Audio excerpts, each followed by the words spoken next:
Hello and welcome back to episode number 3 of The Walk and Talk, the podcast that enables me to come with you on your dog walk and share my most valuable insights and top training tips from more than a decade spent working as a multi-award winning dog trainer in the UK. Now, at the top of this episode, I just want to say if this is your first time here, welcome. It's nice to see you. Get those headphones in and wellies on and let's go.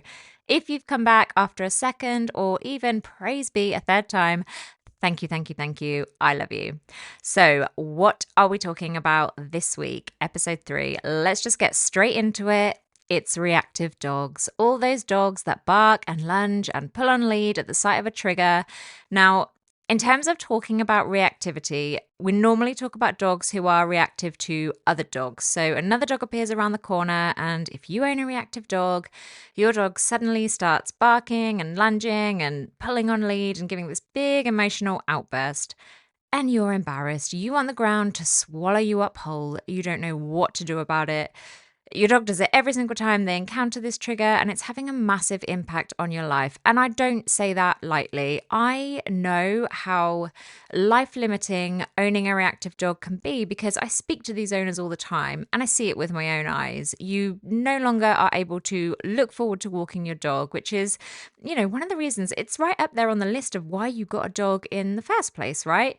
You have this vision of going out to the park, into the sunshine, of your dog coming along and playing ball, or walking along the beach, or taking your dog to the pub and having a great time. When you own a reactive dog and you never know where their next trigger is going to appear from, or how many other dogs are going to be at the pub, or what's going to appear around the corner when you're at the park, all of a sudden you don't look forward to any of that stuff anymore. I mean, frankly, you just don't do any of that stuff anymore. A reactive dog's world becomes very small very quickly, unless that reactivity is addressed. So in this episode, what I want to do is break down exactly what reactivity is, what it means. I want to look at why it's on the rise, because it is increasing. We are seeing more and more reactive dogs on the streets today than ever before. And most importantly for you guys, I want to divulge exactly what you can do about it. So if you are sharing your life with a reactive dog, that doesn't have to be the forecast for the next 10 years of your life.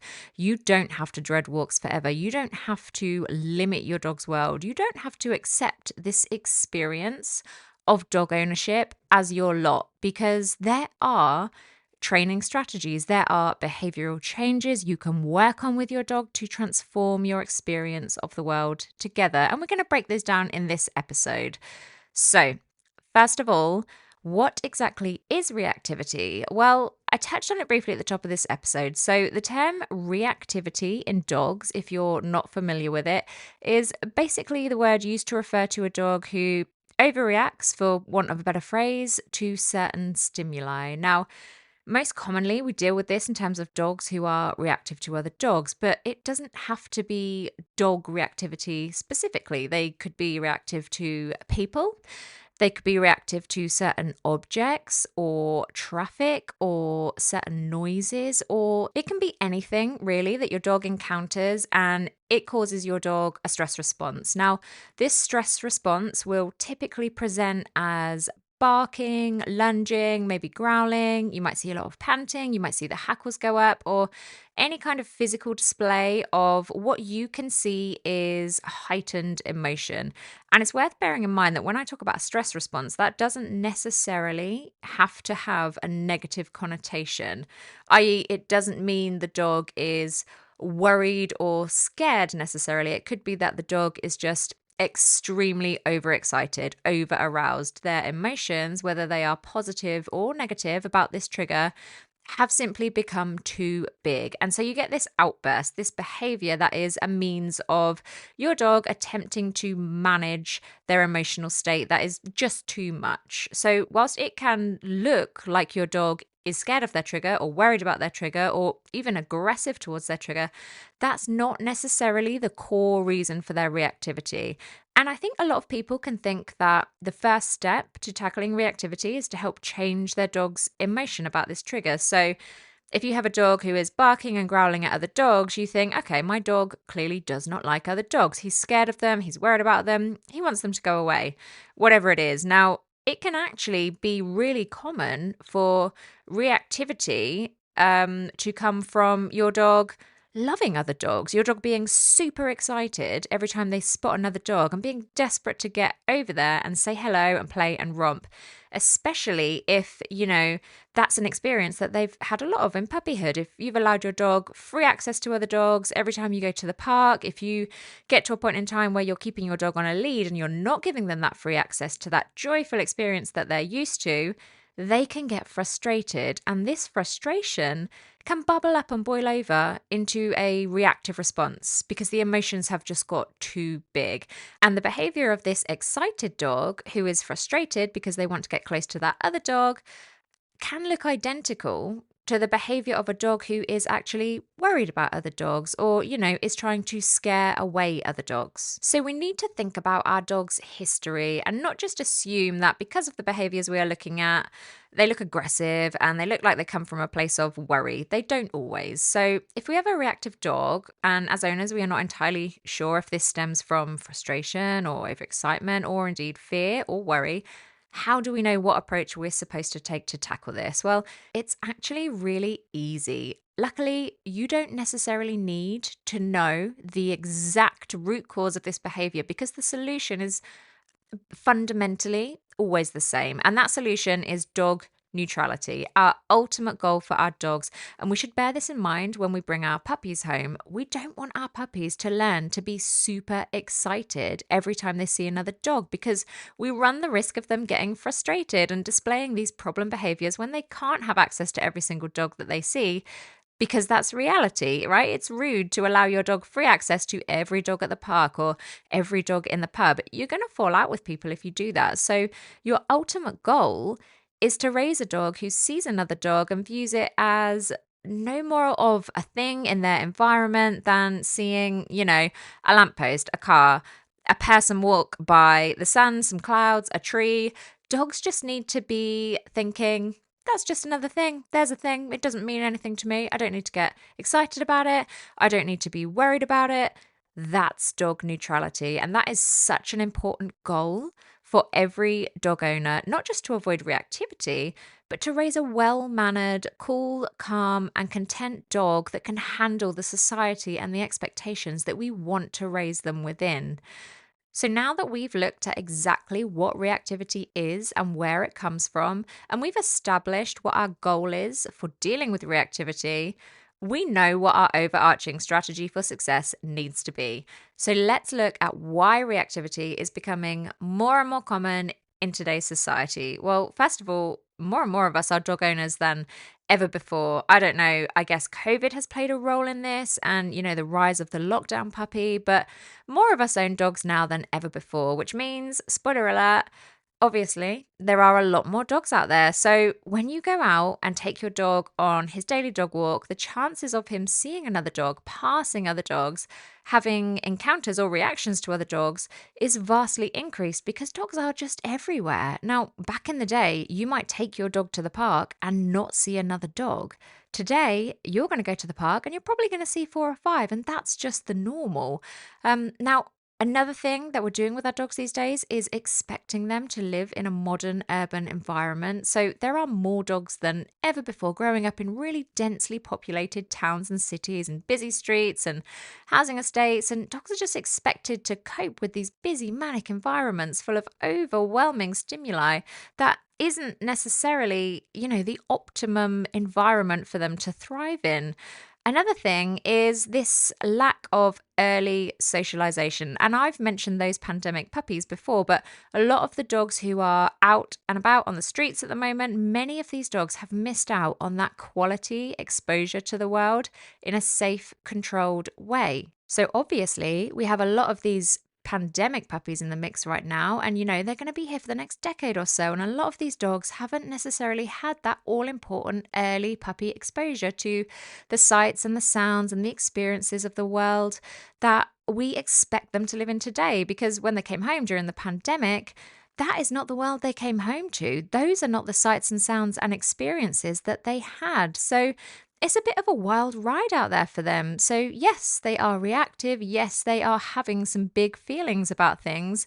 And another thing to think about with today's dogs in today's society is there are a wealth of dogs with unmet breed needs. Now, there are many popular breeds like working breeds. I see a lot of Labradors, a lot of Spaniels, a lot of German Shepherds that are hideously understimulated. And this leads to frustration and ultimately over arousal. Now, it really doesn't come naturally to a busy working breed to just sleep under a pub table for 3 hours, or it doesn't come naturally for a herding breed to just chill out at your kid's football match and not be desperately frustrated that they can't herd up all of those crazy kids, because genetically they are just hardwired to want to do that with that movement stimuli more than anything else in the world.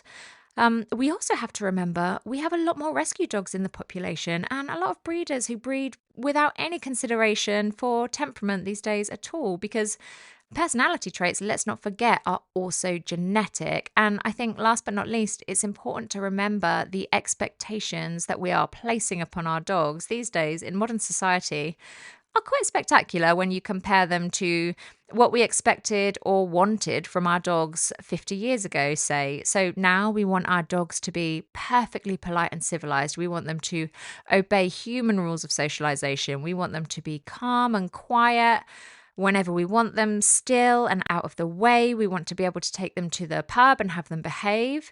We want to take them to a restaurant and they behave. We want to take them to a noisy football match and they're going to behave appropriately. We want to take them on holiday. We want to take them camping. But we also want to be able to leave them alone for up to 6-7 hours a day while we go off to work and live our lives. We want to go to work, nip back, feed them, let them out to the toilet, and then shut them away again while we go out to socialize for the evening. We want our dogs to fit so perfectly into our human lives that we forget that they are living beings too.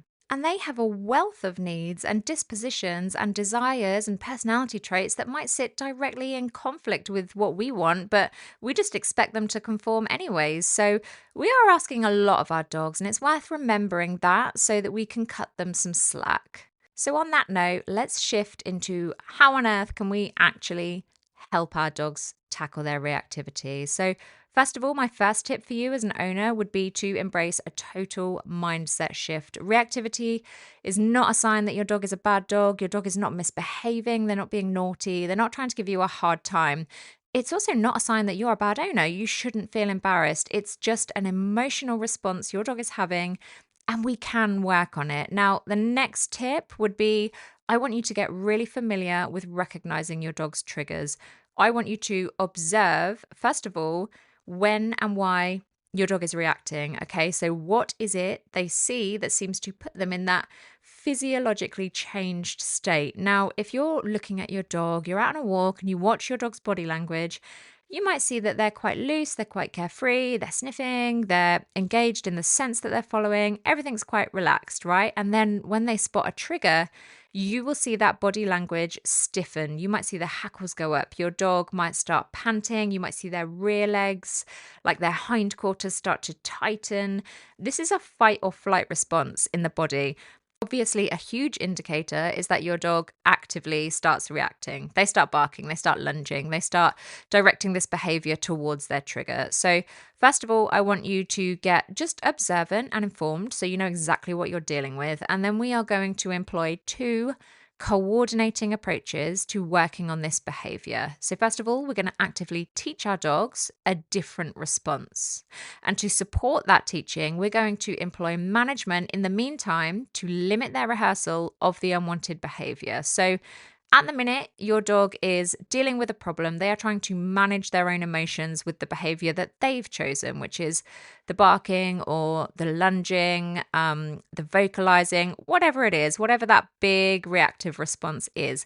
That's the behavior they've chosen to deal with the big emotions they're feeling. What we want to do is teach them alternative behaviors that they can choose that will help them achieve the same result, whether that is to calm themselves down, to create distance between themselves and the trigger if they are worried about the trigger. So we want to help prove to them that there's another way they can deal with those feelings that doesn't involve all this drama.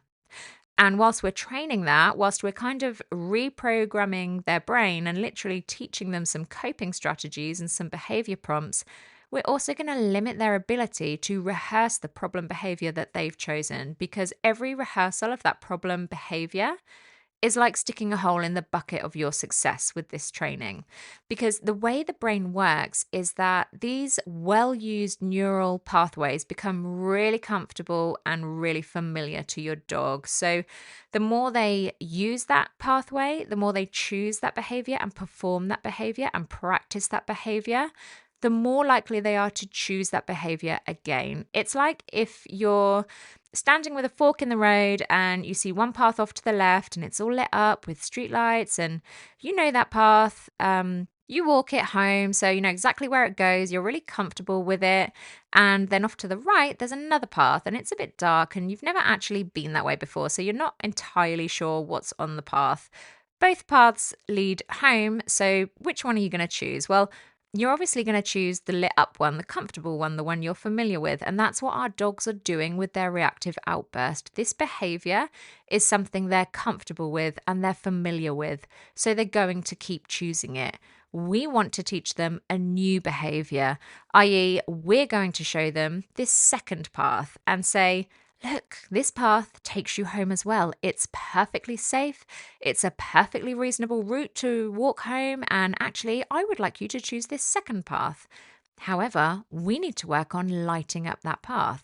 So we need to put up some street lights. We need to sweep away the debris. We need to signpost it so that the dog looks at it and goes, actually, yeah, this feels like a really good choice to make. It seems safe. It seems comfortable. It's going to get me home. That's what the signpost says. Okay, I'm going to choose this path. So once we're walking them down this second path and showing them how great it is every day on the way home, we need to make sure they don't revert back to path one. They don't actually go, oh, no, actually, I'm just going to go this way today because it feels familiar and I do like it, because we want them to forget the fact that they like it.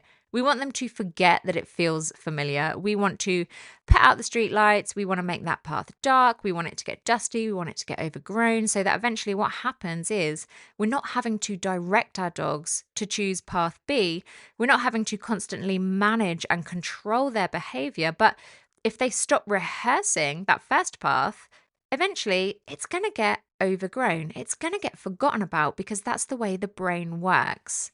What gets rehearsed gets repeated. But if we can limit that rehearsal, we can eradicate that behavior eventually. So when it comes to these management strategies and trying to limit rehearsal, what practical steps can we take to do that? Well, first of all, I want you to look at your dog's day and I want you to try and avoid trigger stacking where possible. Now, trigger stacking, if you've never heard of this, is a dog's ability to kind of pile up stressful events in his day until he reaches the point where it's like the straw that broke the camel's back, and he's piled up so many bricks of stress that it's got too high, and the next small stressful encounter, he's going to lose it. He's going to have a reactive outburst. Now, this could look like, it doesn't necessarily have to be the triggers that we are working with when it comes to addressing your dog's reactivity. It could be lots of tiny things stressing your dog out throughout the day. It could be just simply the fact that you've gone to work. Your dog prefers your company to being alone, so that's slightly stressful. And then maybe while you are at work, the postman knocks on the door, so the doorbell goes a few times. And there's knocking, that might have stressed him out. Also, then he sees a cat out of the window and he can't get to the cat, so he's frustrated, he's more stressed. So you can see what I mean about lots of little occurrences piling up. And then that could mean that by the time you get home and the children come running in and then one of them steps on his tail, that's another small stressor.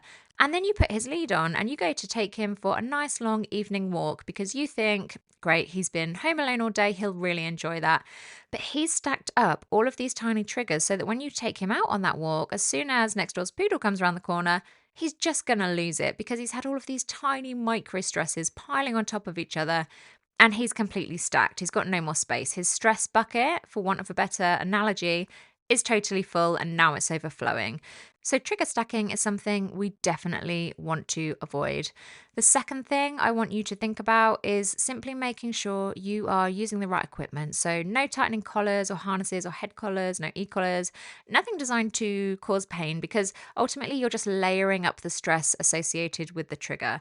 if your dog sees another dog appear around the corner and then at the same time you're yanking tightly on that head collar that's going to tighten around his muzzle and cause him pain, he's just learning that he sees another dog, which he already doesn't like. And then every time he does see another dog, suddenly the human goes crazy and this pain afflicts his nose. So that's all kinds of bad. So if anything, he's more likely to build that negative association and more likely to have that responsive reaction because you've just layered up everything that's bad about this situation for your dog. And then thirdly, I want us to focus on setting our dog up for success. So when we implement the training strategies, which I'll go through next, we're going to always begin at a distance from our dog's trigger that optimizes our chance of success. And when I say success, I mean that our dog is not going to have that over the top reaction.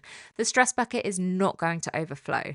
And for some of these things, we're actually going to work with our dogs and train not around their triggers at all.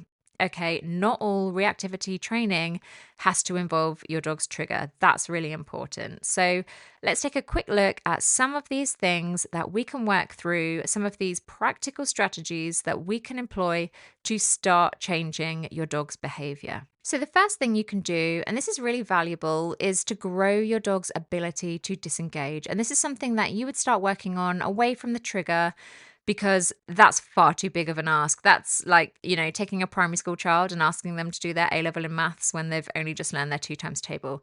We need to start in a place. Remember, we want to set our dogs up for success. So we need to start in a place where we know they can succeed. Now, a simple exercise you can do for this is maybe to teach an eye contact cue where we put the behavior on command, but we can also grow the value in disengaging from stuff out there in the world and checking in with us as owners as a spontaneous behavior to simply add to our dog's repertoire for them to choose themselves. And you can do this as simply as taking treats out on your walk when you head out with your dog and marking and rewarding every time your dog checks in with you. Or you could try some little exercises at home, like caging some treats under your hand, which your dog is likely to fixate on at first, but then releasing them one at a time every time he draws his glance away from the treats and looks up at you for a moment. You could play a simple bowling game with some bigger treats where you bowl one treat at a time out for your dog to chase, but your dog has to look up and make eye contact with you to trigger the next bowl.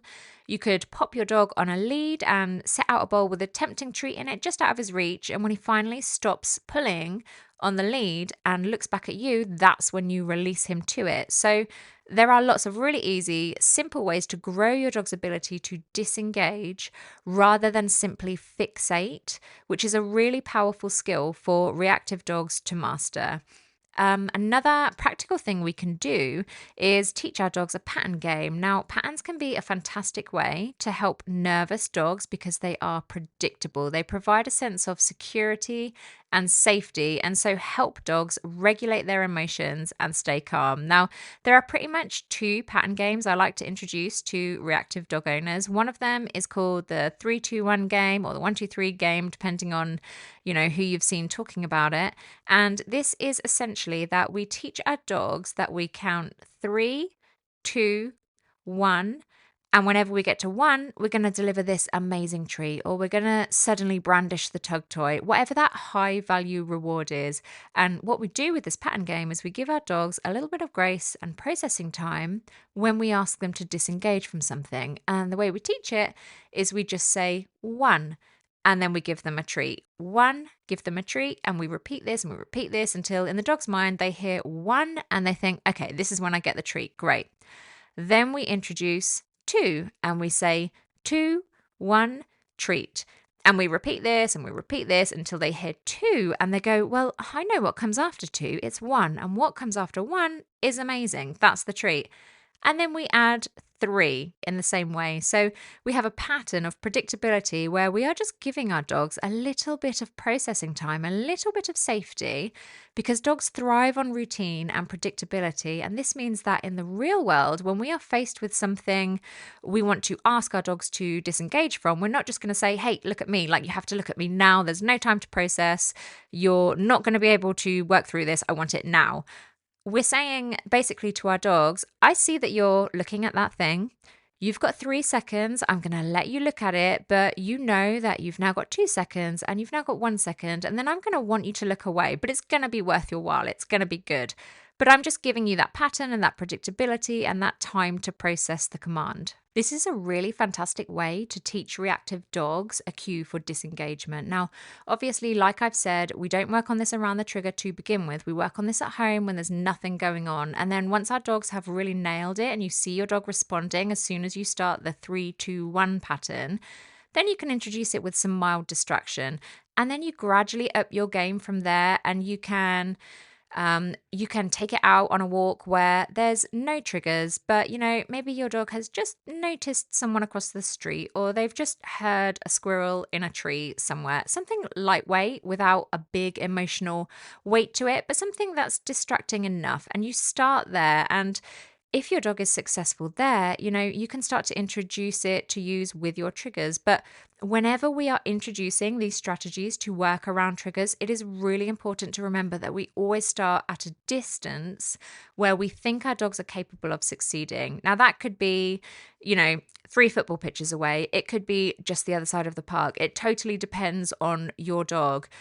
You know your dog, you know what they're capable of, and you will always start at the point where you believe they can succeed. And when it comes to working around triggers specifically, you've probably heard terms like counter conditioning or desensitization thrown around. And this is absolutely accurate. We do want to counter condition a negative emotional response to a trigger. If our dogs are worried about something, we want to try and take that negative emotion and turn it into a positive or neutral emotion. And desensitization, which is, again, we're taking a big emotion and we just want to downplay it. We want to make those triggers not a thing. And we would usually work on this with a marker system. Now, if you've never heard of markers, this is essentially a sound or a cue you would give. So this is where people use clickers, or they say the word yes, or you can choose any word you like. It can be banana if you really want it to. And you will pair that sound, which we call the marker, with a really high value treat. Now, to do this, you would start at home, and let's say your marker is going to be the word yes. You would say, with your dog in front of you, paying attention to you, you would say yes and give a treat. Yes, give a treat. Yes, give a treat, and so on. You're going to do this a few times, and you will know that this has started to work when your dog, later on in the day, let's say they're not focused on you, they're just chilling, they're laying on the sofa, but they're awake. If you are sitting there minding your own business and then you say the word yes and you see your dog's head flip towards you, then you have successfully charged your marker up. Your dog is responding to it. It's ready to go. They have formed a positive association. So you can now start to work with this. So when it's time to take this marker out and about into the real world, I like to talk about working with triggers using the onion analogy. So, as I've said previously, you might work with something that is mildly triggering to your dog. Let's not use the word triggering, in fact, mildly distracting to your dog. So, perhaps your dog has a full reactive outburst when they see other dogs, but when they see birds, they're kind of aroused. Like, you can see that the bird's got their attention and they're a little bit into it. Maybe they've just stopped to stare at the bird, or they're pulling on their lead slightly, but you can disengage them. This is where you're going to start, the very outer layers of the onion. Actually, in fact, the total outer layers of the onion are the things that your dog doesn't even really respond to at all. So if you have a dog who lives in an urban environment, and you might just have a car drive past you. Now, if your dog is cool with cars, that's great. This is the very outer layer of the onion that your dog doesn't react to at all, but you're going to start practicing using your marker at this point. So the car drives past and you're going to say yes and give a treat, because what you're doing here is you are helping your dog to practice the fact that, oh, okay, this marker thing, this is something that we use in the real world. This is something that the human is going to do with me when I'm out and about and I'm hearing things and I'm seeing things and I'm minding my own business actually. This is something that might happen. And we don't want them to form an association with the marker if we only ever use it with that high stress trigger. So in the case of a dog reactive dog, for example, if we're only pulling out our marker and saying yes every time we see a dog or our dog sees a dog, what we risk is that the marker becomes actually just an indicator that there's something stressful in the environment, which is not what we want at all. We just want the marker to mean, great, Good job. Have a treat. That's all it's supposed to mean. And if we only use it in times when that stressful trigger is around, we risk reshaping the meaning of that marker for our dogs. And actually, we can just put them into a high state of vigilance, which is not what we want to do at all. So you start at the outermost layers and you warm up and you get your dog used to this responding to the marker. And then, like I say, you move slightly into the things that don't trigger a reactive response, but they just get your dog's attention. You start using your marker here and you start noticing that your dog is able to disengage from these things in response to the marker. Fantastic. Now you're going to up your game a little bit more and you're going to move even further to the center of the onion, and you're working around things that maybe aren't your dog's biggest trigger, like other dogs, but perhaps it really captures his attention, like a squirrel running up a tree, or next door neighbor's cat appears on the wall. These are big deals. And if you can use a marker and get your dog's reaction away from that trigger and their focus onto you and taking a treat, you've nailed it. And you are building so much value in this marker, and you are growing that skill of disengagement and building positive association with all these things. And then, you can begin to work all the way to the center of that onion and start using this marker with the actual trigger to start rehabilitating your dog's reactivity. Now, I've talked quite a lot here about specific training activities and strategies you can employ to change your dog's behavior, but it's really important not to forget the value of zooming right out and looking at the whole picture to see if your dog's lifestyle is really optimized for their success here. So you can look at your dog's daily routine, look at the exercise they're getting, the enrichment they're getting, and decide honestly, do you need to provide some additional enrichment to reduce their overall stress levels? Might that help? We talked about trigger stacking earlier in the episode. So is there something you can do to change your dog's day slightly to reduce their exposure to these little micro stresses that they're perhaps facing at the moment? Some reactivity is simply pent up frustration. Does your dog need more exercise? Or alternatively, is your dog overtired? Is the dog overstimulated at home? Is your house, full of noisy children or shift workers? Or is there a lot going on where your dog isn't being given adequate opportunity to rest and recharge and empty that stress bucket of any triggers that they have faced? Your dog's diet is another one that I know it's fashionable to talk about dogs' diets at the moment, but, poor quality foods can contribute to hyperactivity. Or if your dog is struggling with allergies or sensitivities and they're slightly uncomfortable in their gut, or they have bowel issues, anything like that. Again, these are little micro stresses that your dog is carrying throughout the day and filling up that stress bucket. Do you need to reassess what your dog is eating or how you are feeding your dog throughout the day, what their timetable is, and see if you can make improvements there? Now, talking about, allergies and irritations from the diet, is your dog generally well? Is there any possibility of pain? Could there be an issue with their joints? Is there an issue with their skin? Are their ears healthy? Are their teeth healthy? Are their gums in good condition? These can all cause underlying stress to our dogs when they're uncomfortable. Ultimately, if you're at the park, and you're a little terrier and you know that your hip joints are really painful and you see another dog across the park, maybe you want to scare that other dog away. You want to make sure they don't approach you, or you're going to choose the behavior where your owner is going to remove you from the situation, because ultimately you don't want to romp with that dog because it's going to cause you a great deal of pain. And you're trying to protect your space. So it's always worth exploring whether your dog could be in pain. Is there any discomfort? And what can you do about it? And now that we've looked at all these things that you should do, let's take a look at what not to do. And that is punishing reactivity. I've mentioned it before with the aversive tools, but we don't want to stack up these negative experiences on top of a trigger that is already a stressful experience. We also don't want to flood our dogs, which means kind of chucking them in at the deep end and just hoping they figure it out for themselves. This isn't a strategy for success. The best you'll achieve is shutdown or reaction fatigue, but that's not going to solve your problem long term, because your dog will just go home, rest, recuperate, get over it, and they'll probably be even more reactive the next time they see a dog because that situation was so stressful. We also don't want to force interactions. Ultimately, dealing with reactivity is not simply trying to prove to our dogs that other dogs are okay. We need to force you over there to say hello to that dog. I'm going to bring the neighbor's dog around and you guys can just figure it out in the garden. That's not the ideal either.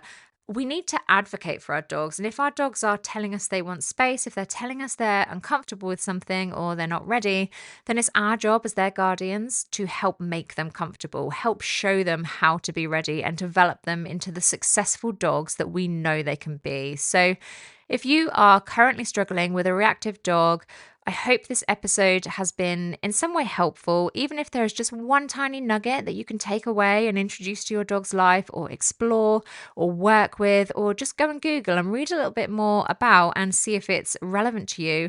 That would be fantastic. Ultimately, reactivity is a huge, huge behavioral topic. It's a massive problem. There are a plethora of strategies and approaches and lifestyle changes that we explore as trainers to help reactive dog owners. And this is just one tiny episode. So I've thrown in quite a few nuggets, but this is by no means the whole picture. And if you do need any more help with your reactive dog, you can go to my website and download my full reactivity rehabilitation pack, which walks you day by day, week by week through every single training exercise and puts together a whole schedule of rehabilitation and behavior transformation for you to work through with all of the information and knowledge you need to support you as you do that. And remember, like I said at the beginning of this episode, reactivity has become increasingly common. So please don't feel alone or feel like you're a failure. And please don't simply stay stuck because you do not need to. It's also worth remembering reactivity is an emotional response and it means your dog is struggling with something. So ultimately, your goal always needs to be simply to ease that struggle. And we can do this by helping grow their skill set of alternative behaviors. When they encounter a trigger, we can look at their lifestyle and consider their arousal levels and see how we might be able to manipulate this to better set them up to succeed. And we can work on changing their emotional response to those triggers, whether that is frustration, whether it's worry or excitement or anything else that's causing this bubbling over into reactivity. It's important to remember that progress in this is not always going to look like a straight line. It's really, really not. That's important. But that absolutely shouldn't deter you because progress is possible and the life you're living now, diving behind parked cars and walking your dog in the dark, doesn't have to be the next 10 years of yours and your dog's lives. If you want any more info on any of these specific exercises or ideas I've mentioned in this podcast episode, you are incredibly likely to find an in-depth video tutorial showing it somewhere on my TikTok page, which is at Listen Dog Training. I know there's a patterning tutorial. I think there's two, in fact. There are lots of disengagement exercise tutorials on there and lots more discussions on reactivity itself. Alternatively, like I said, if you're ready to start doing the work, you can grab yourself a full reactivity rehab training plan from my website, which is listendogtraining.com. It's literally less than £30 and it will take you day by day, exercise by exercise through your full training journey. Thank you so much for listening to this episode. If you found this podcast in any way helpful, please do help me reach more dog owners in need by taking 2 seconds to subscribe, leave a review, or even share this episode on your Instagram or with a fellow dog owner who you think would be grateful for the free info. If you do, please tag me on Instagram. I'm at Listen Dog Training, and I would absolutely happy dance my dogs all the way home if I ever received a tag knowing this episode helped even just one person. But for now, enjoy the rest of your dog walk, and I will catch you same time next week.